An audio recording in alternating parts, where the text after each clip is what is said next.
संपूर्ण देशभरामध्ये नवीन sale broadcast alert system विकसित करण्यात आलेली आहे। त्याची देशभर चाचणी करण्यात आली।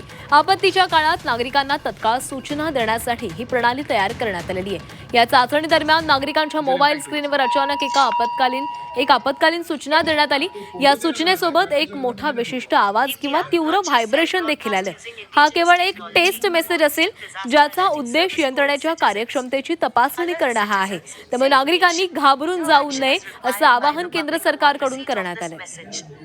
This is a test message. Government of India. भारताने आपल्या नागरिकांसाठी तात्काळ आपत्ती सूचना सेवेकरिता स्वदेशी तंत्रज्ञानाचा वापर करून सेल ब्रॉडकास्ट सुरू केले आहे। नागरिकांना सतर्क करा, राष्ट्राला सुरक्षित ठेवा। हा संदेश मिळाल्यावर जनतेकडून कोणतीही कृती करण्याची आवश्यकता नाही। कोट्यवधी मोबाईलवर एकाच वेळी सायरन वाजला। केंद्राकडून मोबाईल बेस्ड डिझास्टर अलर्टची चाचणी करण्यात आली। दूरसंचार विभाग आणि एनडीएमएची ही विशेष यंत्रणा आहे। भूकंपपूर युद्धासारख्या संकटात सतर्क करता येणार आहे। आपत्कालीन अलर्टमुळे घाबरू नका असं आवाहन सरकारने केलं।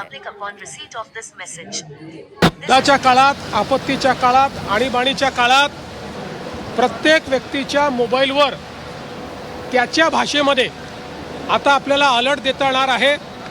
त्याचंच टेस्टिंग आज करण्यात आलं आणि ते पूर्णपणे यशस्वी झालेलं आपण सगळ्यांनी बघितलं।